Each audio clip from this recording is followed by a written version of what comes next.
Welcome everyone. It's my pleasure to welcome you to our today's discussion that is organized by European Values Center for Security Policy. I'm Mariam from Georgia's Reforms Associates, a Georgian think tank in Tbilisi, and also a non-resident fellow of European Values Center. Today's event is part of the project supported by the Transition Promotion Program of the Czech Ministry of Foreign Affairs, and also the Emerging Donors Challenge Program of the USAID. And we're all, I guess, really grateful to these two donors who made this event possible. However, before we go to our today's discussion, I would also tell for those interested in Georgian domestic politics that within the same project, European Values Center is publishing a bi-weekly newsletter, and those interested in Georgian politics, I'm sure, should definitely subscribe to that newsletter. Now, a few technical details regarding today's event. I would ask all the attendees to post their question via Slido. I'm sure that that is possible via YouTube. And afterwards, I will try to hear all of your questions if time gives us that possibility. So today's meeting, as already indicated, is devoted to Georgia's parliamentary elections that is going to be held on 31st of October.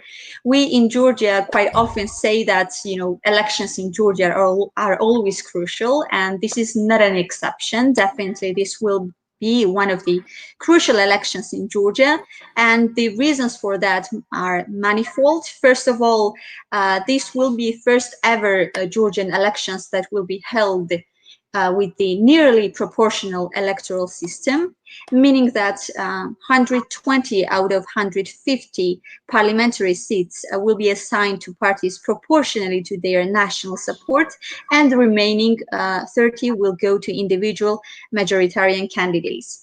It is important to note that the system came as a result of more than a year-long political turmoil in Georgia, and it was long contested reform that was finally approved this summer.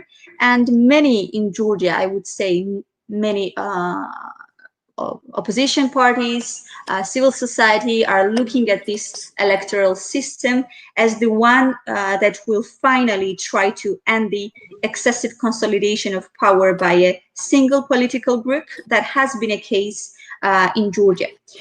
Today, we are really honored to have quite a diverse panel with distinguished guests and speakers. We have Marketa Gregorova, member of the European Parliament, Group of the Greens European Free Alliance, member of the EU-Azerbaijan Parliamentary Cooperation Committee, and the EU-Georgia Parliamentary Association Committee. We do also have Tinatin Khidashvili, Director of Civic Idea, and Egor Kuroptev, Director of Free Russia Foundation in South Caucasus. Therefore, we will have an opportunity to have much diverse perspective on the issue that we're going to discuss today, that is Georgia's parliamentary elections. My first question would go to Marketa Gregorova. The last European Parliament resolution or report on the implementation of the EU Association Agreement with Georgia says and recognizes that the European Parliament, Georgian parliamentary elections will be pivotal in confirming Georgia's democratic credentials. And therefore, hereby, the European Parliament said that the Parliament is hopeful that this election will be free and fair, and the political campaigning would be also marked by fair competition.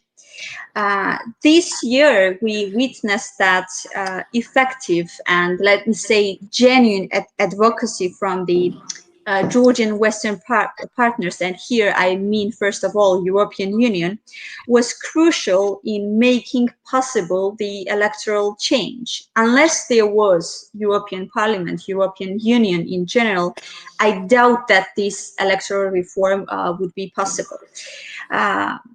however, despite this reform, of course, there are doubts, increasing doubts that there might be some serious concerns how these elections would be held on 31st of October, and how the pre-election period will be done up until then. So my question would be the following: given the EU's important role in overall Georgia's democratic development, how the European Parliament and the EU in general is going to ensure that the elections are held in free, fair and transparent manner in Georgia? Because as I said, this year already tested that unless you're engaged in this process, nothing can be guaranteed. Thank you for your question, and thank you also for inviting me to this amazing panel and the opportunity to be here and to talk to everyone. As for your question, of course that there are some concerns, especially given that the electoral reform happened just now before the elections, and so it's not tested yet how it will work, how it will proceed, and it kind of will be a test run for everyone. And of course, it's democratic elections, so it is kind of dangerous to consider it a test run. However, I wouldn't be so afraid of this novelty, let's say.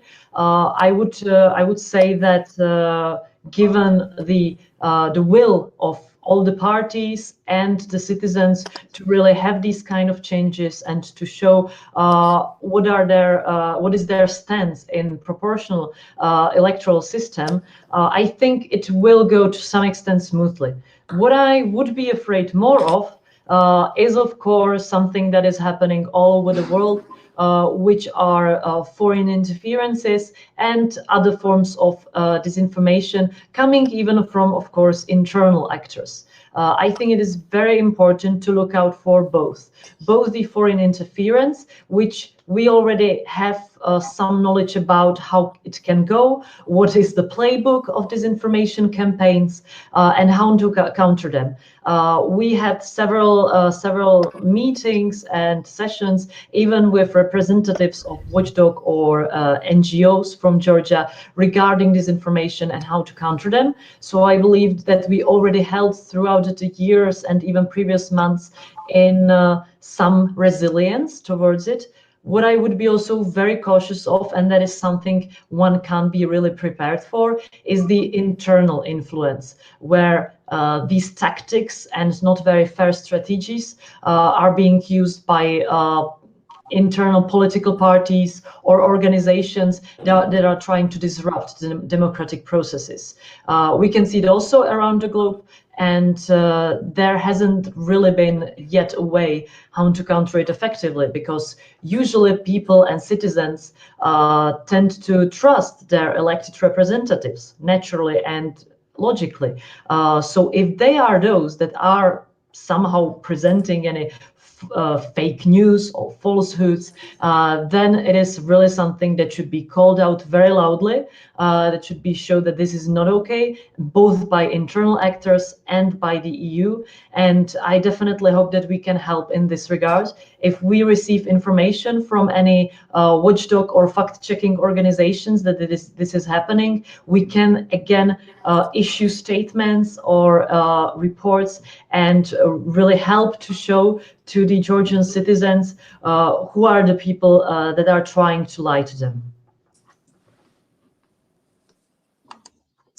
Thank you, Marketa. Believe me, and I'm sure our colleagues in the panel would also agree that any statement and any feedback from the European Parliament is always crucial in making positive and necessary changes in Georgia. And without that, we hardly manage to fulfill those democratic credentials that Georgia has said it would take. Afterwards, I may also have some questions to Marketa again, but for now, I think we would go to Tina Tinkhidashvili, and I would like to ask her about her opinions, how might the recent institutional changes of the electoral framework influence the voting results. Many say that, since it will be the first ever nearly proportional system within which the elections will be held, we might not know what will happen in the end. It's a bit unpredictable, different from previous elections. So it would be great to hear your insights on that, together with, of course, sharing your concerns or your opinions, how the pre-election period is going on, and what might be the biggest threats to Georgia's electoral integrity ahead of 31st of October. Thank you, Mariam, and thank you, Egor and Marketa, for participation, and it's an honor for me to be on a panel with you. Okay, there are a number of issues that I would add to what we've already heard. Well, starting from the keyword that you've just used while posing your question, nearly proportional elections. The whole struggle that the Georgian civil society, together with political parties and international community, went through over the spring, proves by itself how difficult it was for the government to change the system, how impossible it looked to give up the power that half-majoritarian system gives to them. And the fact that we still do not have a fully proportional system obviously speaks by itself for the fact that government tries to get on hold of those seats that they consider being reserved for the ruling party. Unfortunately, we do not belong to the people, well, fortunately, we do not belong to the people who believe that by default, majoritarian or proportional electoral systems are either democratic or undemocratic. It is more about the practice of a given state where the system is used. And the unfortunate experience of Georgia for the whole period of its independence, almost for 26 years, we've been living under the mixed system, proves that majoritarian seats are sort of considered being reserved for any ruling party, whomever is in power at a given moment. It was the case with the national movement before, it is the case with the Georgian Dream, and even before that it was the case with the Shevardnadze's political party. So that was the reason why it was such a big deal for Georgians to change the system. Sometimes people outside Georgia did not really understand what was the problem, because many democratic countries live under exactly the majoritarian systems and nobody experiences a challenge of a kind that we had here. So the fact that we still have this nearly proportional system speaks for the manipulation tools, techniques, reservations for the manipulation as seen by the government. Now, how it can be done, we still have to see, because every election usually was posing some surprises for the monitoring organizations and those who study elections in this country. I believe that 2020 will be no exception to the rule, and we will have some new technologies used, and we will be introduced to the new ways of manipulation and falsification. But if we go in a traditional way, my number one fear today is the use of state resources, the financial resources, I mean, amid COVID fight pandemic, or the educational problems that the country is facing again because of the pandemic. And right before the elections, we are witnessing unprecedented distribution of cash to the population.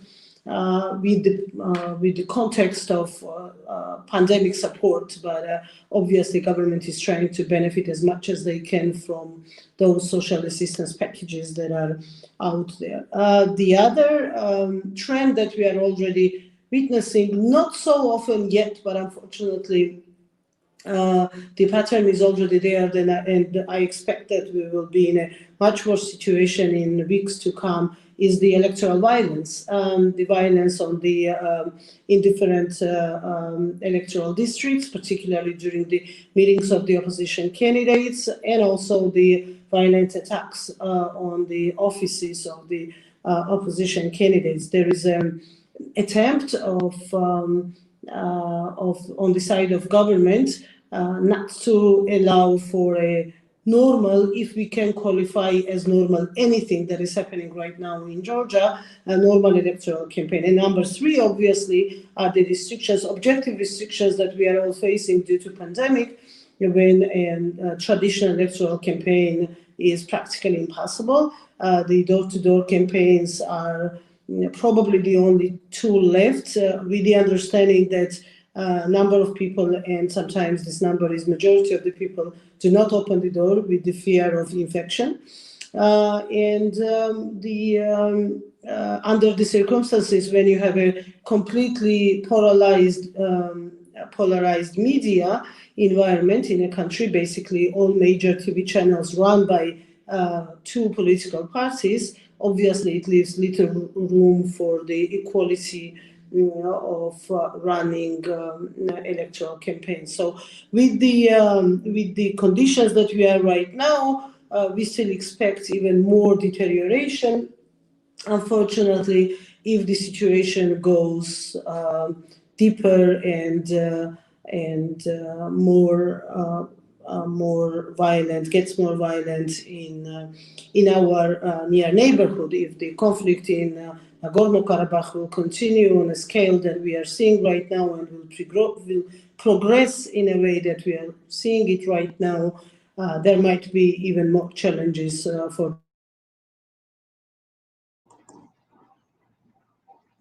Thank you, Tina. Did you lose me? I think you were lost for a minute or so.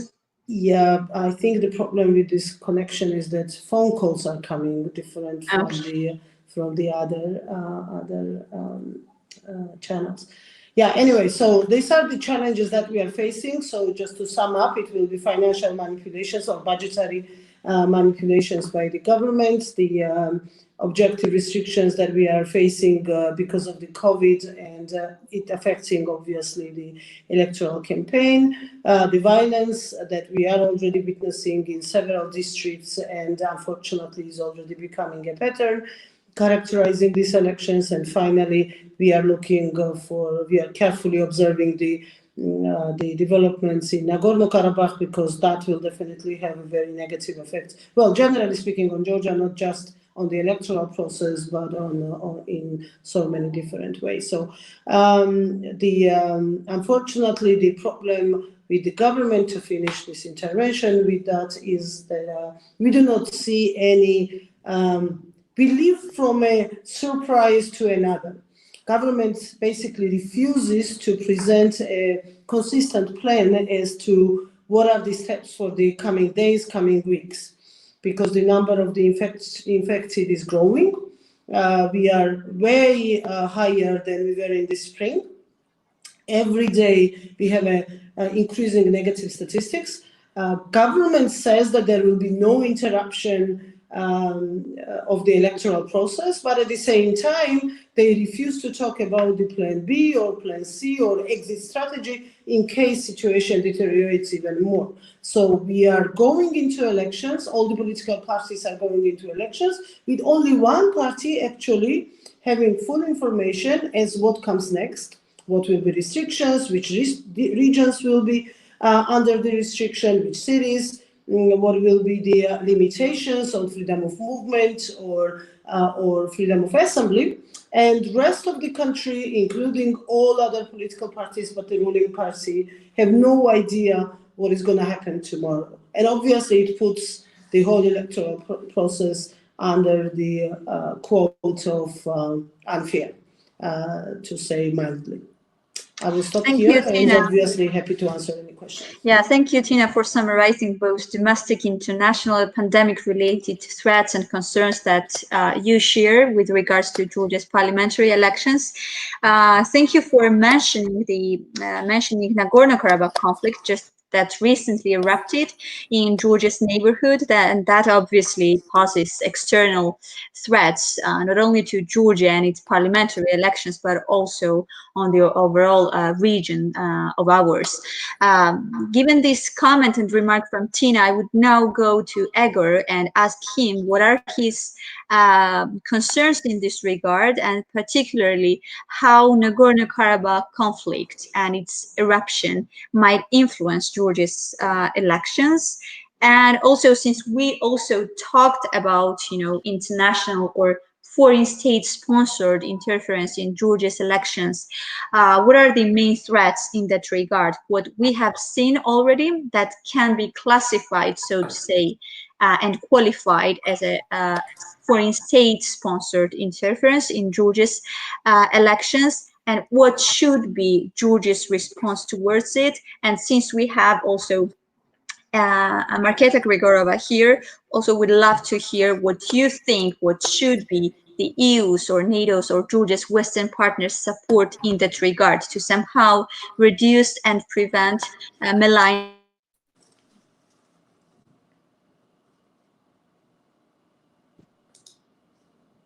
Mariam? Okay, maybe I'll start answering while Mariam is coming back. So I'd like to start with my gratitude to organizers of this conference. It's a very interesting discussion. It's very timely organized. And I would like to say about Mariam's words about participation of European Union in life of Georgia. First of all, of course, thanks a lot, and it's very important.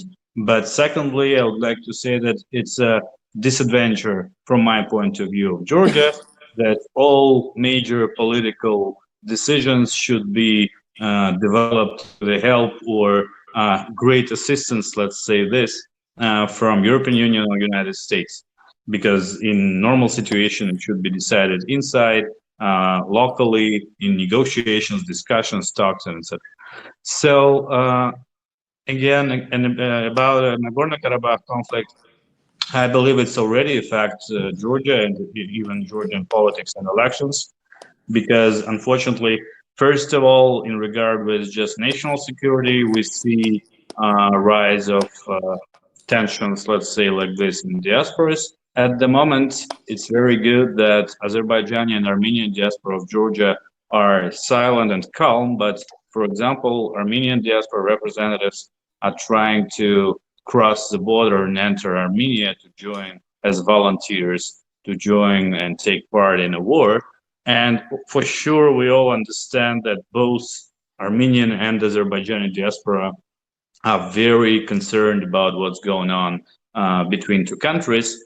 But from my point of view, it should be a great focus on this issue at the moment in Georgia on behalf of authorities, special services, I don't know, all in charge to keep the situation calm and not to allow the conflict come to Georgia between diasporas. The second issue in regard with Nagorno-Karabakh and Georgian politics is that this conflict is already used by Georgian politicians, and one of the well-known leaders of one of the biggest political parties openly supported Azerbaijan the first time, actually, not only like territorial integrity, but stating that Karabakh is a part of Azerbaijan. And of course, it is a part of a pro-election campaign and voices of Azerbaijani population. It's not a few amount in Georgia. For sure will go to this political party. So yes, I understand that it's politics, it's elections, but from my point of view, if I may, I would say that using conflicts in politics in Georgia is not the best way. Because it can actually spread to some other problems and issues between local population, Georgians actually.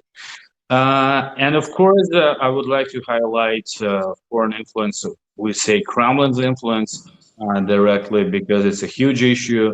Georgian political parties maybe started their pro-election campaigns, I don't know, in August, and Kremlin started their pre-election campaign a year ago with lots of different activities, using their local NGOs, local media, supported politicians, and etc., attacking Georgian relations with neighbors, first of all, Azerbaijan and Turkey, trying to create alternative enemies for Georgia, saying that Russia, Kremlin, is not an occupier, but Turkey is occupying Ajara region, Azerbaijan is occupying some historical church, and etc. Trying to initiate, heat up, and develop instability in Georgia. Trying not to give Georgia any second of peaceful, normal process, political process. And unfortunately, they're successful in many of such activities. Unfortunately, resilience that should be developed in Georgia to counter this interference is not yet on the needed level. It's on a normal level. Civil society, NGOs, politicians, of course, they are aware of what's going on. They have enough information, but this information should be spread among people in villages, among the regions, and etc. And it's very difficult to inform them directly why and when something is happening and who is behind.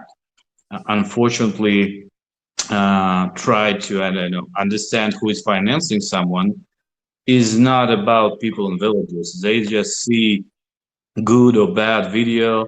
Mostly pro-Kremlin organizations distribute like negative videos, and they're affected emotionally. They're not opening, I don't know, even Google to understand who is behind, what is behind the story. And it's a huge problem.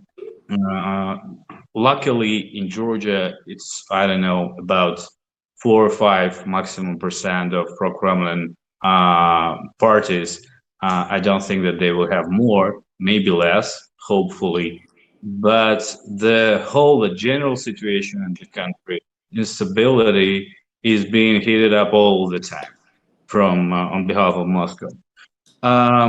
So what I think is that one of the biggest challenges for Georgia is to try to find needed mechanisms for security organizations like state security intelligence and etc., to analyze information, to work with information, distribute information, to counter all threats coming from outside. It doesn't matter, it could be Russia or somewhere else. Yeah, because we know that Kremlin sometimes uses other countries, other actors in other countries to influence in Georgia as well.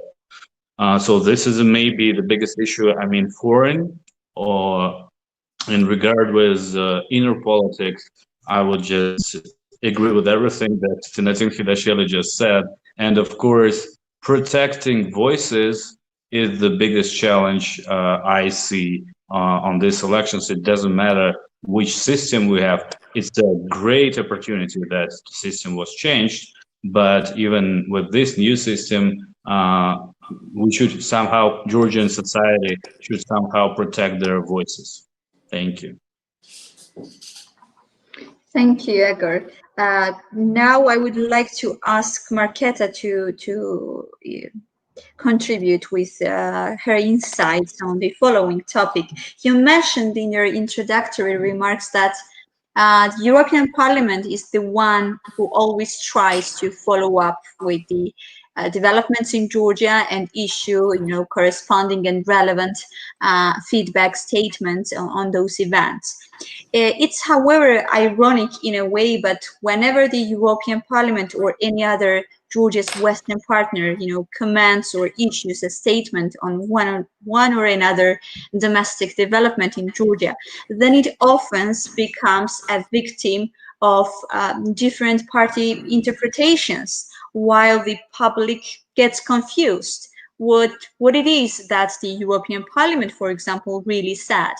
For example, if we go again back to the EP's recent report, I love that particular provision that said that European Parliament underlines the importance of reducing antagonism and the polarization of politics in Georgia, and tries to promote and ensure constructive cooperation in the country's democratic institutions.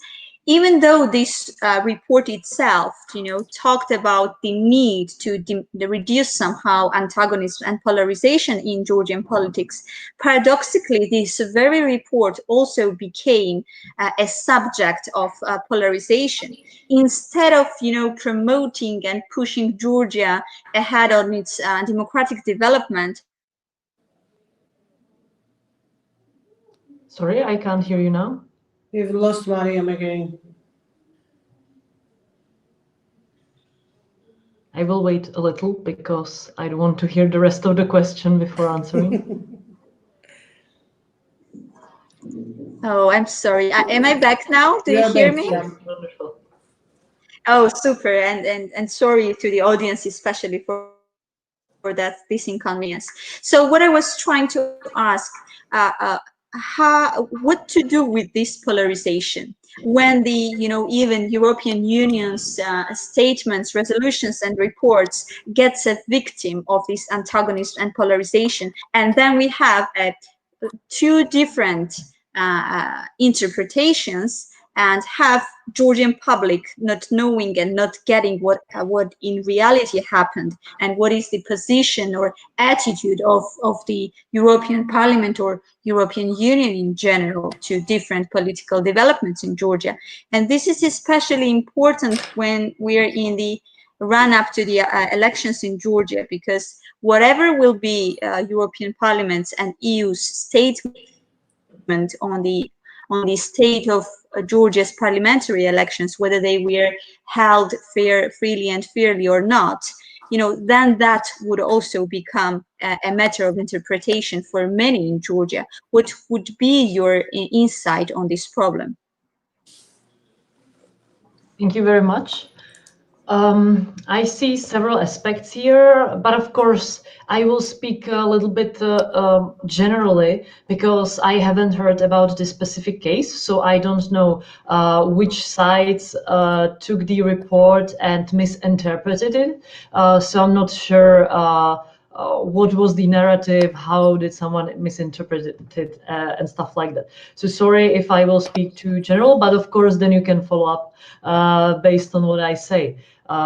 What I would say, based on what you just told me, is that firstly, the society, also the NGOs, and of course we as the European Union should definitely support independent journalism, because I feel like that is quite a solution for these types of problems. If there is some interpretation of our report or whatever the European Union or someone is talking about, then the easiest way is to ask us about how did we actually mean it, what is the issue, and what are our solutions. And of course, again, some media houses, in case they are owned by some personas, doesn't have to be that much trustworthy. But if we are going to support independent journalism, they will be able to ask anyone in the European Parliament, or of course in any other of the European institutions,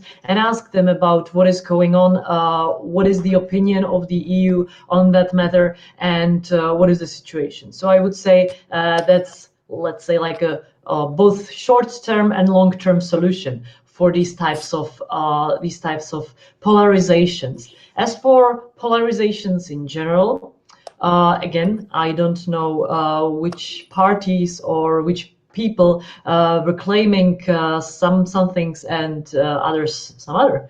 However, what I would love to see is actual cooperation of those who were able to cooperate when there were the demonstrations last year and this year before the 8th of March agreement.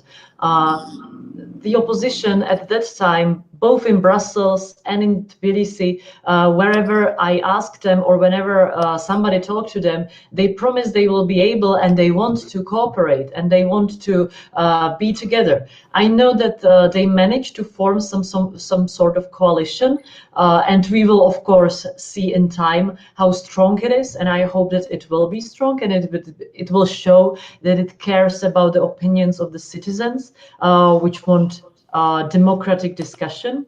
But I also think that they should be the ones who should cooperate, not argue among each other how to interpret something, and to also proactively seek the truth, ask their contacts in the European Parliament, and report back home.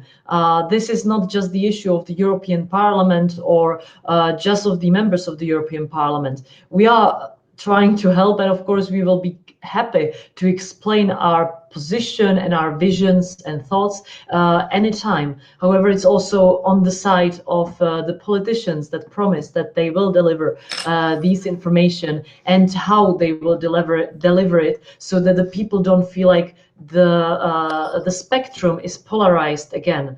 I think that that's very important, this internal side of what is going on in Georgia. And I hope to hear from maybe more informed colleagues here in this panel. How is it looking with the coalition, and what do they think about the possibility of future cooperation between the opposition parties and entities?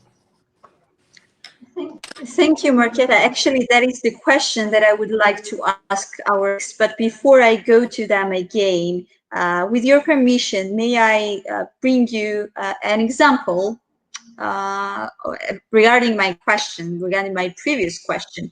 Actually, the report that was published recently by the European Parliament, for example, had this Article 6 that made a huge news in Georgia. Opposition parties claim that that was the most critical thing that the European Parliament.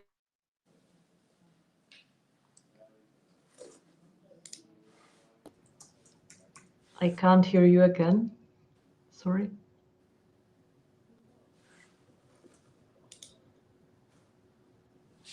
And so on. And what I'm referring to. I'm sorry, I can't hear you for now. Or is it just me? And it says that Georgia should ensure that all elements of electoral reform are translated into the constitution and the law and implemented, and that all outstanding cases of politicized judicial processes are resolved without delay. Then the opposition parties, for example, we are saying that among these outstanding cases, the European Parliament. I'm sorry, I can't really hear you, so I can't then answer.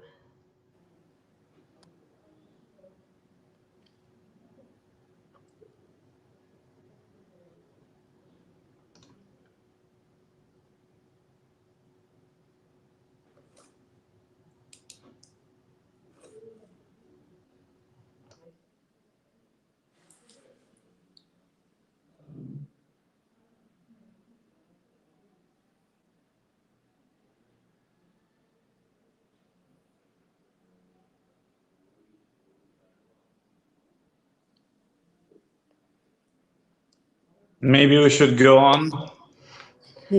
Well, I can follow up on what I've heard so far, of course, to some extent, because I know the Article 6 and what is it about. That's at least something I've heard of. So if there is the question of paragraph talking about the 8th of March agreement and political prisoners, and of course the judicial reforms, if that is what we are talking about. Of course, I didn't hear how it has been transferred or how it has been manipulated by some parties.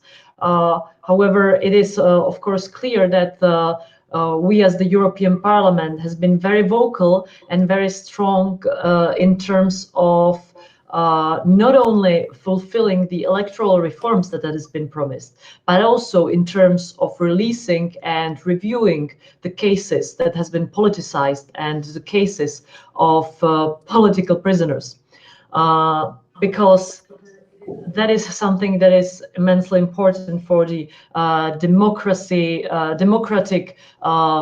let's say, base of how we perceive the Georgia's progress. So when we've seen and heard that the electoral reform is being fulfilled, that is, of course, very important and great that it happened. But as we don't want to repeat the demonstrations and even violence that has been happening in the demonstrations last year and partially this year, and of course, we also know that because of the coronavirus follow-ups and everything that has been made so that the coronavirus doesn't spread, it means that even the demonstrations and any possibility to push for agenda of the citizens is very narrowed down. So we really are strong in our statements in this regard, in regard of political prisoners and everything that has been included in the 8th of March agreement. So that is the point of the Article 6, if I got it correctly. And I don't maybe know. we could try to answer to your question about coalition and unity. Maybe oh, wonderful! That would be great. On this. Please do. Also, there are some questions in the chat, if I see correctly.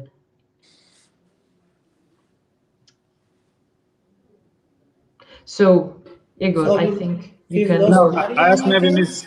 Khedashvili could comment about coalition and unity. Yeah, I hope Mariam will rejoin us. Well, it's a very tricky issue actually, and it's not necessarily kind of black and white, right?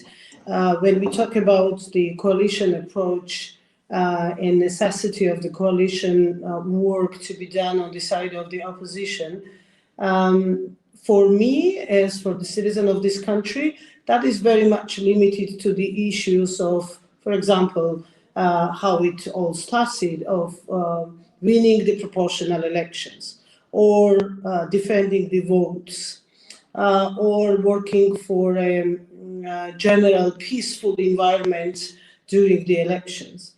But as long as it goes beyond that, then we are facing lots of controversies, and it is once again, it is a big problem because of the diversity of the political parties.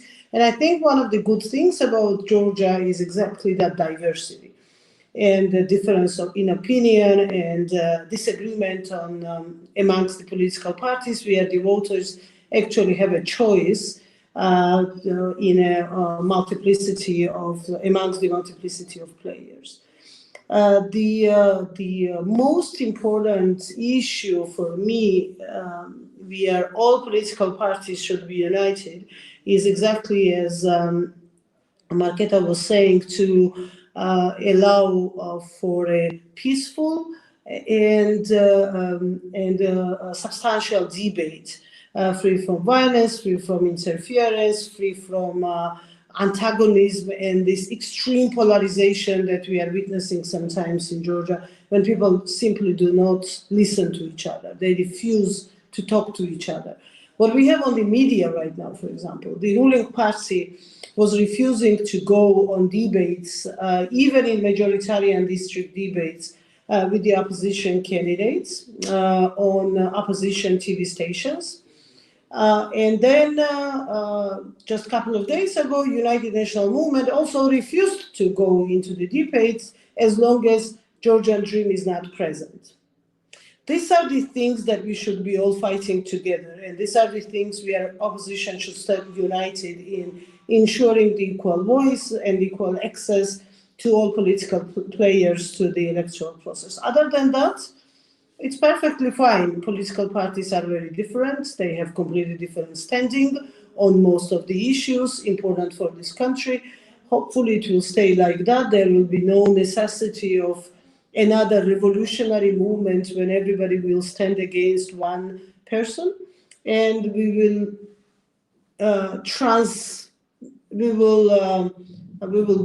transit from current state of affairs to the situation when already in Parliament, after the elections, there will be need and necessity for the coalition government, for the coalition decision-making, for building consensus constantly rather than fighting each other on absolutely every simple and small issues. And just to finish this, because we were talking about Nagorno-Karabakh before, I just want to make a little announcement that on 1st of October at 12 Tbilisi time, we will hold a discussion similar to this one on the Zoom platform with Azerbaijani and Armenian experts talking about the developments in Nagorno-Karabakh, and I think it will be an interesting discussion, and we just want to welcome everybody who is interested to join us and be part of it. Yeah, so that's kind of my thoughts about the consensus building and coalition work in modern Georgia. It's not an easy process. Opposition parties actually managed to stand together for quite a long time while fighting for the proportional system. Even that was very unexpected. And hopefully they will continue like that when it comes to defending the votes. But other than that, I just welcome the difference in opinions and multiplicity of choices. I'm happy to announce that the moderator is back. And I'm sorry for this inconvenience. I guess there are some, the Alliance of Patriots. I would firstly ask Egor and Tinatin, what is your opinion on that, or let me say so, forecast? Will that be possible and feasible, and will GD go that far to make that decision and to partner with Alliance of Patriots? This is important question also due to the fact that the main opposition parties, let's say pro-European opposition parties, they have made an agreement that they would not partner with GD in the post-election period, and they would not make it possible for them to form the government.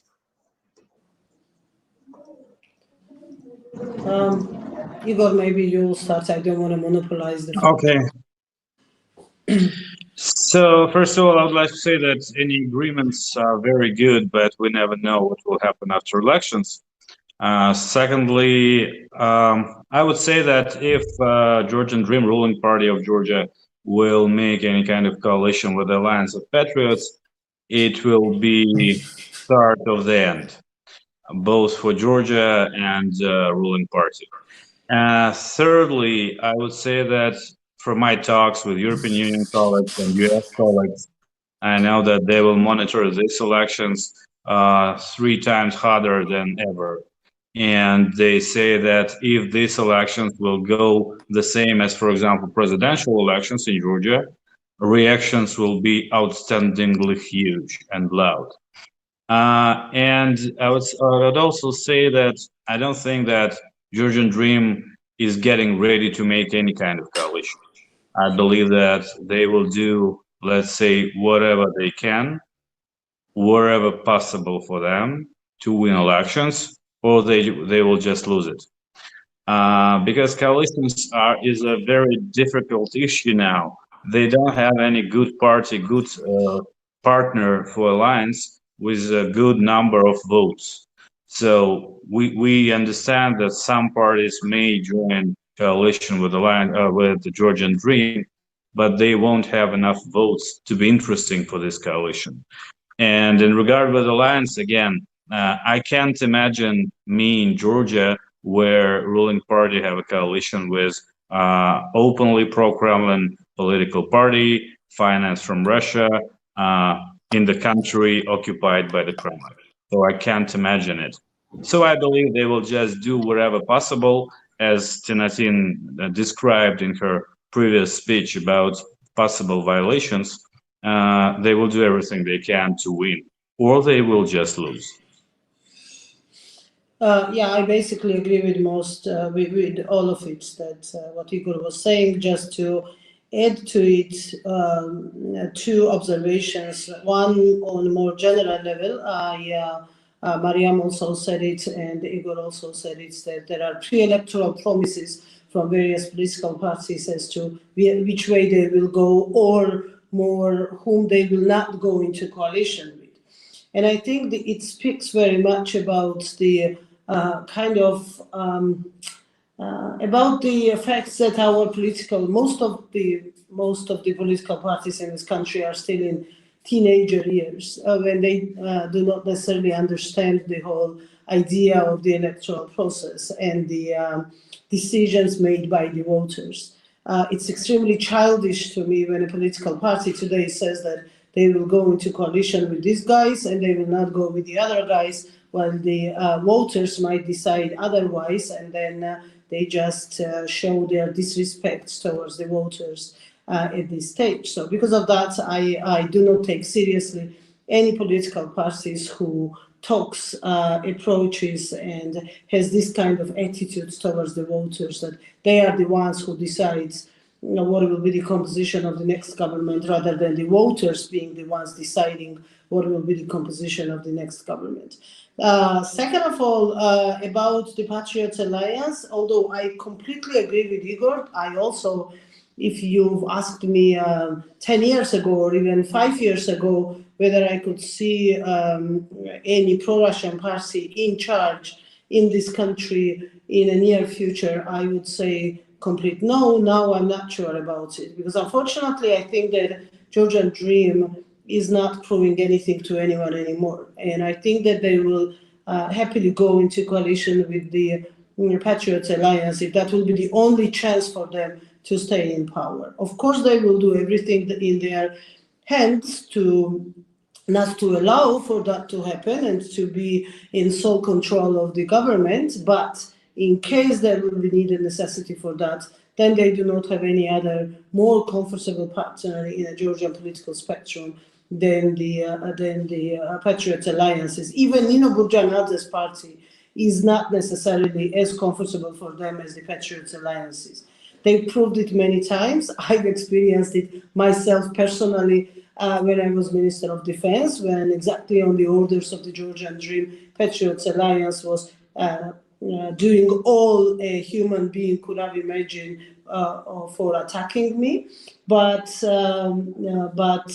yeah, again, I agree that they will do everything in their mind and in their hands not to allow for any coalition to exist. It is also because if they will come to parliament, even with a necessary majority for forming the first government, it does not necessarily mean that it will stay like that in the parliament for the 4 years to come. And they will be at one point on the edge of either losing power completely or going into coalition with someone. Because it was already proven, and I'm pretty sure there will be no exception in the next parliament either, that ruling parties break up. People leave ruling parties amid the unmet promises or for different reasons. And then Patriot Alliance will be always there as this, what is the word when you, for this thing, when you fall in the water and they give you the, the waste or whatever to save your life. Patriot Alliance will serve like that for them. So anyways, these elections are actually very interesting for many different reasons, and I will finish with what Egor started with, that all these promises that we hear now before the elections are not important, because normally political parties take decisions after the elections, after the results, after the numbers are there, and mathematics gives them completely different vision of the next 4 years. And I'm pretty sure that all those strong words about not going with these guys or other guys or third guys will be completely forgotten, and there will be justifications found for all of that by those political parties if they discover themselves in a situation that they can have a share in a government. We'll see how it goes. At this moment, I still have an expectation that Georgian Dream probably will form the first government alone. But I want to stress the word first government for the next 4 years, and not the government for the next 4 years. So can we conclude that? Oh yeah, Marketa, please, if you want to. Sorry, of course, I wouldn't want to impose my opinions from Czech Republic and Brussels on really like the elections and what is happening in Georgia when I'm not there. I know that's always more difficult to comment on that, and I wouldn't want to push myself too much forward. But I just wanted to mention as almost like a fun fact, because I prepared before this conference and this meeting, and I have been looking in the long term to some polls.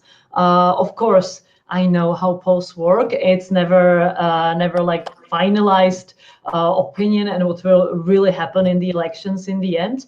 But considering that probably and hopefully some Georgians are listening to us, I just wanted to mention that I made myself a graph and some predictions, how it can go on. And based on my current predictions, not only that the Georgian dream will probably lose a lot of percentage points from its previous status in the previous elections, but also very interestingly, based on the polls, it seems it's very balanced in terms of potential coalitions. If Georgian Dreams either goes with the Alliance of Patriots or finds some other minor party, because, and that is important, even the 1% turnout now is very interesting new thing that might turn the tables with smaller parties and a few MPs here and there. If the Georgian Dream joined forces with someone and the whole opposition bloc that now is pretty much against Georgian Dream joins forces into the government, they are actually on pretty much the same percentage. So why I'm mentioning it is, yes, I'm not a Georgian citizen, but I'm appealing to the Georgian citizens listening that every vote in these elections really counts. It is very balanced. Even if my predictions are completely wrong based on just the data I have, it still might be very balanced based on the turnout, based on the percentage of people that will turn out, based on the threshold and the new parties and the new actors. So I would really appeal to you to think about voting to whomever you want, because yes, even one vote or few votes might really be decisive. So I wanted to put it there out on the table because I found it very interesting when I was making the research. Thank you, Marketa, for this, for your insights in that regard. And definitely, this is what Georgian public is looking forward to: have more balanced and more pluralistic parliament after the 31st of October. And that was why we had this year-long turmoil, almost year-long public protests in order to get these nearly proportional elections. Actually, in the beginning, the demand from the public was for fully proportional, but in the end, as we said in the beginning, due to the advocacy and support from the EU and from the US partners, we managed to get this, which is at this point, which was at this point already somehow welcomed by all stakeholders. But I would still ask a question to Marketa again. We already see some of the interim reports from the watchdog organizations that there are already quite a chunk of violations to the electoral code. We have seen many cases of physical violence, cases of use of administrative resource, some possible cases of vote buying, etc., etc. Along with these watchdogs interim reports on the pre-election period, as we listen to Tinatin and Egor, the ruling party is going to use everything at their disposal in order to get necessary votes for forming the government alone.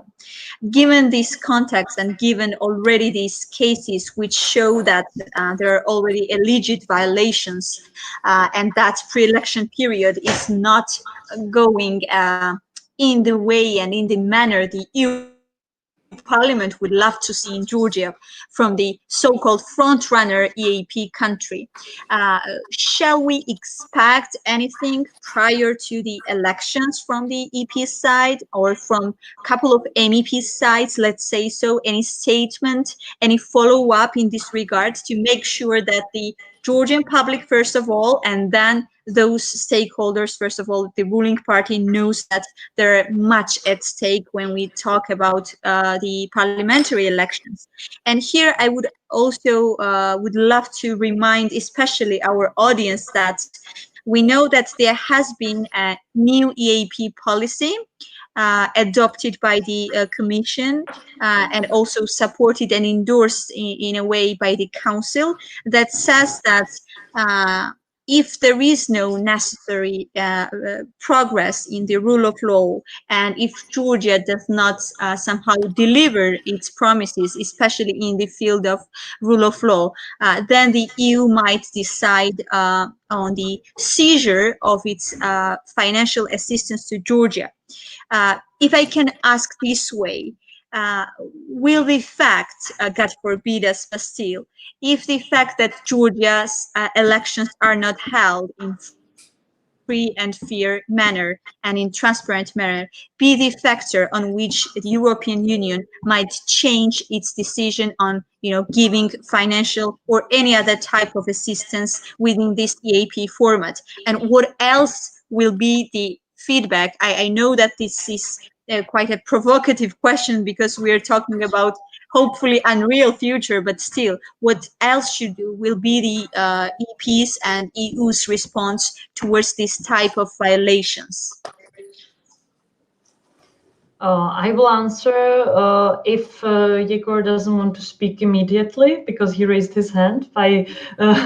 It's up to you. No, I just wanted to say one sentence because I was listening to the question. Sorry for interrupting. I just wanted to say that Georgian government, ruling party, they know very well which price will be for all violations from European Union, from United States, from State Department, from Congress, freezing more and more budgets, but they don't have another choice. That is everything I wanted to say. All right, so then I will, thank you for a note, then I will answer to the question. Of course, this is not only a provocative question in terms of what it will happen in the future, but also because the European Union needs to have a balanced approach towards Georgia too, in terms of what is a help, what is a very positive and natural push forward, and what is already too much of a meddling within internal affairs. Because that would also harm the image of the EU in the eyes of Georgian citizens and can be very easily used against us and against very honest trying to promote democracy within Georgia. What I'm trying to say is that if we make too many statements, even in the pre-electoral period of time, that will somehow comment on how the elections should take place or how someone should behave or something, then we are on very thin ice where we don't really want to be. Of course, if there are any breakage of the rules or of the agreements or anything that has been already agreed on or is within our own statements, we will be more than happy to comment on that. Even though I'm not aware currently of any upcoming statement, but we are of course observing the situation in Georgia closely, so we are ready to make a statement in case it is necessary. But I just also wanted to mention this because I think it's very important for everyone to hear that the European Union is not trying to take the sovereignty from Georgian people, or it's not trying to meddle in its internal affairs. It's trying to just help where it can help and where it's asked for a help. So if we are asked for help and if there are cases that we need to comment on, then yes, it can be definitely count upon us that we will be there. However, I also don't want to sound as, you know, a know-it-all from Brussels that will decide the lives of Georgian citizens, because that is not really what I would want to appear as. And I want everybody to take that somehow into account and into their minds. Thank you, Marketa. I think now it's high time we to take some of the questions from the audience. And if I'm not mistaken, one of the first questions were, should we expect too many changes in the political life of Georgia after these elections? And one of our participants is interested in knowing what would be the fate of Saakashvili after the elections, whether he would be able to come back to Georgia or not. And together with these questions from the audience, I would like to add one more for Tina and Egor to summarize more or less how will this proportion, how do you think this proportion may change in the Georgian parliament? I mean, a pro-European and pro-Russian portion of political parties, because we know that apart from, for example, Alliance of Patriots, there are some others who are running and who can be said that they have explicitly anti-NATO, at least rhetoric and views on Georgia's foreign policy. So yeah. We'll listen to Egor first and maybe Tina then.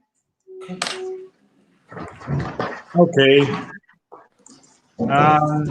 I would say that at the moment, I would say that I think that government and ruling party will still be a ruling party after 31st of October. At the moment, we'll see what will happen after, I don't know. In regard with these changes with the electoral system, it's really very important. And I think that the fact that more parties will join the parliament is very, very good for Georgia. More voices to be heard, more diversity. Georgia's destiny, unfortunately, for many years, and we can see it according to your questions as well, is Saakashvili, Ivanishvili, one Messiah, another Messiah, one Tsar, another Tsar. It should be stopped. It's very, very like a post-Soviet system. It shouldn't work like this. And it's very good that many parties will join now. They really have very opposite views. Even like pro-democratic parties, they have very opposite views on many things. And people will start listening voices, different voices. It's very good. What is not very good from my point of view in the moment in regard with pro-electoral system is that mostly political parties believe that voters, people of Georgia, don't need to know any programs, any strategies, any specific plans for future. They just need to say that this guy is bad and we're against him, or I am cool and you should vote for me. And only few parties or few political leaders took responsibility to prepare normal programs, to present it normally. Because actually, yeah, they have it, all of them, but it's like something formal because they think that voters, viewers will not like read this program, they're not interested. But who should make people interested? I believe political parties should make people interested. Otherwise, why do we need political parties? So, positive agenda, we don't have it. Only maybe one political party now have some positive agenda with some positive narratives, promising having some program to do something, and others are just fighting against each other, specifically the opposition. They fight against each other. Marketa asked about some coalition. Marketa, sorry, it's like not only because separately they're more important now, but because they have argues and huge quarreling even inside the parties and between each other on public TV, instead of providing people with programs and vision of the future, there's I don't know, promoting hate speeches. From my point of view, it's not very good. Even from pro-democratic parties, not even exactly from them. It's not very good. And in regard the last thing, in regard with proportion, I don't think that we will see much more pro-Kremlin or pro or anti-Western parties. We will see some people added, maybe, but actually in general, if no one will help Alliance of Patriots and other guys to have more voices on these elections, and like we saw normal polls showing 3% of support to Alliance of Patriots, and then we saw another polls showing 7% from the air or space, I don't know from where. So if no one will help them to have more voices, we will see maximum 5% together at all. I don't know, Burjanadze, Alliance, and all of them. Hopefully. Thank you. Well, I have a little bit more pessimistic numbers, but not dramatically, for the pro-Russian parties. I think they will be twice more than they are today.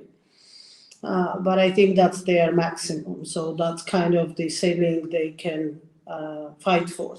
And depending on how positive will be the rest of the campaign, they will either get that or stay in the same numbers as they are today. But that will be my margin for them. So I'm not afraid of pro-Russian parties coming in majority or taking over in Georgia in the next elections, as long as they are not entering the ruling coalition. Marketa was absolutely right when she talked about the 1% threshold challenge, because we will have lots of people in parliament without necessarily any party affiliation, because all those parties are basically built upon this man or this woman becoming member of parliament. And those voices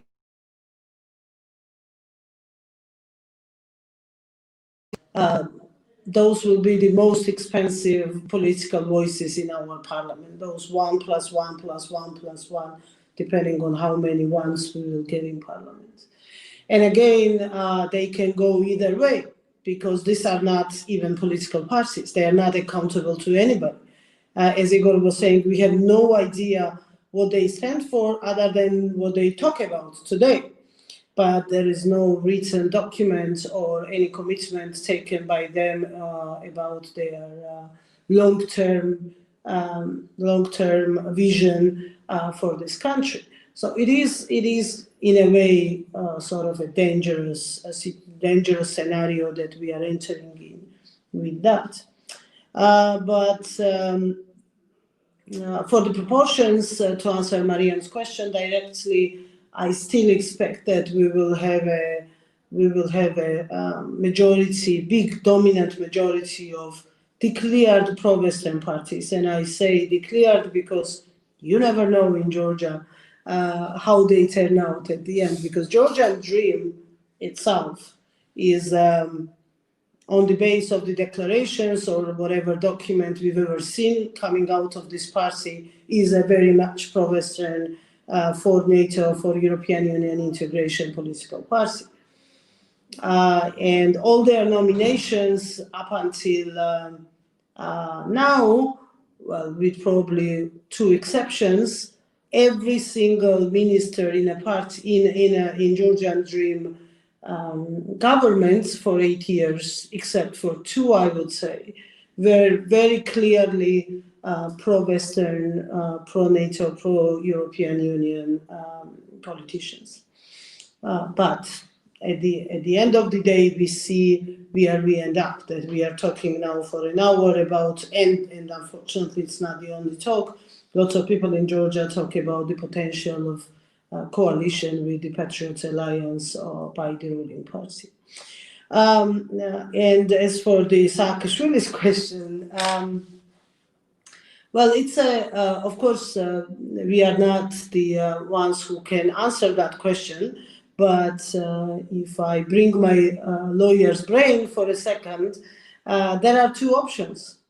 One, he comes back, goes to prison, serves his prison sentence, gets out, continues whatever way he wants to continue. Number 2, his party wins election under whatever circumstances, very unimaginable, but still, president pardons him, and then on top of it gives him the citizenship of Georgia, which he does not have now, and then he becomes the part of the Georgian political life. So you see how many ifs should happen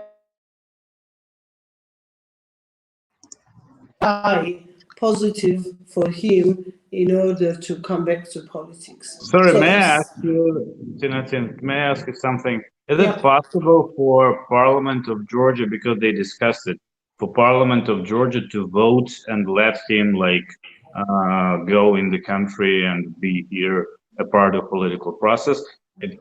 Can it be solved by the Parliament? Technically, yes, because they can amend they can pass the amnesty law that will be drafted with a language that it will be only about him. Yeah, technically it is possible, but realistically speaking, because of the charges Saakashvili has, it will involve lots of other prisoners as well, and I'm not sure that any parliament, any sane parliament, will go for the full-scale amnesty law because of one man to be allowed in Georgian politics. But technically, yeah, everything is possible. We remember during the UNM in government, they passed a law which was basically, literally speaking, saying that a member of the Council of Justice can become a man, and then there were qualifications like 10 years service in a judiciary. I don't remember the exact numbers now, but let's say 5 years of this and legal education of that level. And there was only one human being in Georgia who would qualify for those criteria, and the law was changed because of him. He was elected to the Council of Justice, and then everything was reversed, and all those changes were cancelled. Yeah, so UNM knows how to do those tricks in laws, and if they will get back to power, technically speaking, they can pass amnesty law that will free Saakashvili from the court judgment, but it is very unlikely. Tina, there are two more questions for you, and I guess we will be able to cover them until we finish today's meeting. And both of them are related actually to the issue of NATO. One of them is the following. Is the NATO still, and its membership perspective, still among the issues and topics that are relevant for the elections in Georgia? And the second one, I'm a bit confused because maybe I have not checked the news prior to entering the discussion. Our participant is asking, NATO Secretary General Stoltenberg has recently criticized Georgia for slowing down reforms of the defense sector. What has went wrong? Yes, I unfortunately, same as you, I did not watch Stoltenberg's and Kacharia's meeting and follow-up press conference, so I'm not ready to answer this question because I don't know what was said there. I was actually planning to watch it after this conference. So I'm sorry to the author of this question. I don't really know what was said during the press conference. As for the first question, well, my answer will be following. First of all, yes, I do believe that NATO, Euro-Atlantic integration in general should be an electoral issue. And even more, the day it won't be an electoral issue in Georgia should be the day when we already will be members of those institutions, or if we doubt that we will take it from the agenda, then it means that we just gave up on this on the fight for our sovereignty and independence and just gave in to Russia. And yeah, that's also an option. But I believe that not for the generation that we belong to who fought for the independence of this country, and we will not allow for that to happen. Thank you. Since we still have just 5 minutes, I would like to give each of you a couple of minutes for concluding today's discussion, but I will still use my capacity as a moderator and ask one final question to Marketa, and maybe you could also then summarize today's meeting and give us your conclusions. A very simple question. What are the expectations of the EU, of the European Parliament, and personally yours on Georgia's elections this fall? Thank you for the question, and also thank you all for great discussion. As for the expectations of the European Union, well, of course, I can't speak for all of my colleagues. However, I think that the general atmosphere and mood within the European institution is hope for stabilization. Of course, we can't now really predict, and as I said, we don't really know how it might end up yet. But we hope that whatever will be the result, the fact that it is based on a proportional system and the electoral reform and the will of the citizens will ensure some level of stabilization, whatever is the result. Of course, we might be afraid to some extent that if it just conserves the current situation, it might cause again some demonstrations or some issues. However, that is not my personal view. I am more optimistic than that because I feel like these elections and what preceded before them, the coalition of the opposition parties, their agreements, the 8th of March agreement, it is all quite unprecedented in the history of Georgia. So I feel like that there is some movement forward, and whatever happens in these elections will be the result of the movement forward, and therefore cannot really disappoint to some extent, whatever is the result. So that is what we are hoping for. Of course, also because we don't want to see any more violence or any more abuse of human rights or politicization of judicial cases. That is very necessary to finish and to wrap up. And I would conclude that it is the hope of the European institution that these things will be concluded and we can start a new chapter in Georgia's life and in the relationship of the European Union and Georgia, with the hope of progress even of this relationship.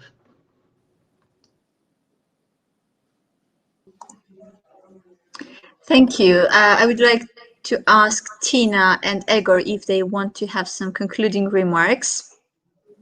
Well, just because we have only a couple of minutes left, let's wish that elections will be, first of all, we will have elections, and the pandemic or the war in Nagorno-Karabakh will not make it impossible. And then let's hope that elections will be peaceful, and the incidents, I was just reading the news, is checking for this Stoltenberg statement, but I saw another news which was about the physical violence and actual beating of people in Marneuli electoral districts, and we all should be mobilized as much as we can not to allow for situations like this to deteriorate the chances of Georgia to get out of this vicious circle that we are in. And let's wish for the coalition government, whatever composition it will have, it will be still a very positive news for Georgia.